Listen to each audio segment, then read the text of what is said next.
आनंद जी, हम तो आपको शेर की छलांग के तौर पर देखते थे, आप अपने आप को कछुए में समेट लिए। ऐसी क्या मजबूरी आन पड़ी चिराग पासवान को लेकर?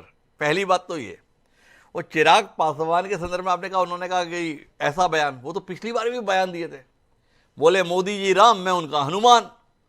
हनुमान ने पिछली बार आग लगाई थी, रामायण में पढ़ते हैं, लंका में, पर इस पिछली बार तो आग लग गई थी अयोध्या में, जेडीयू झुलस गया था।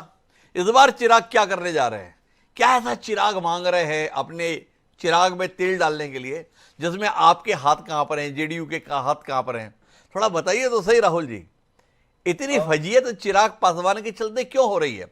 महज 5 लोकसभा सीट वाले चिराग पासवान के यहां भाजपा के बड़े बड़े नेता चक्कर काटते हुए दिखाई दे रहे हैं। हालत देखिए, 240 सीट वाली भारतीय जनता पार्टी, देश का सबसे बड़ा राजनीतिक दल नहीं, दुनिया का सबसे बड़ा राजनीतिक दल भारतीय जनता पार्टी, वो चिराग के दाएं बाएं आगे पीछे क्यों घूम रहा है?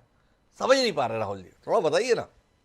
जी, हिमांशु जी, एनडीए में कोई भ्रम नहीं है और भाजपा और हमारे सहयोगी दल प्रधानमंत्री जी के नेतृत्व में 2025 से 29 दोनों चुनावों को लेकर पूरी तरह एकजुट है।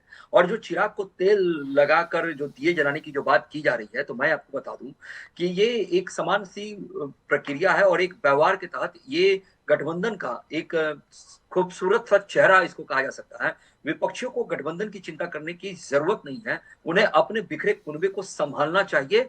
शायद यही संदेश मैं आरजेडी को भी देना चाहता हूँ, विपक्ष के लोगों को देना चाहता हूँ, क्योंकि अगर देखा जाए कुनबे को संभालने का अगर तात्पर्य है, जिस तरह से आपने कहा कि महज 5 सीटें वाले चिराग पासवान जी के आगे पीछे इतना क्यों चल रही है, तो देखिए भारतीय जनता पार्टी का एक मूल स्वभाव रहा है, ये हमारी यूएसपी रही है कि जब हमारे पास 75 सीटें भी थी, फिर भी हम 43 सीट वाली पार्टी के ही पीछे थे।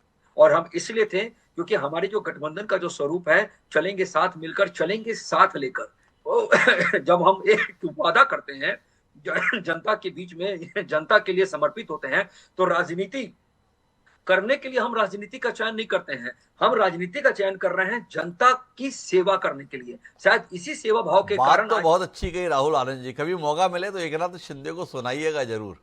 हम जानना चाहेंगे कि आपकी इस दलील पर एकनाथ शिंदे क्या बोलते हैं, आपकी इस उदारता पर, आपकी इस सोच पर, आपकी दृष्टि पर।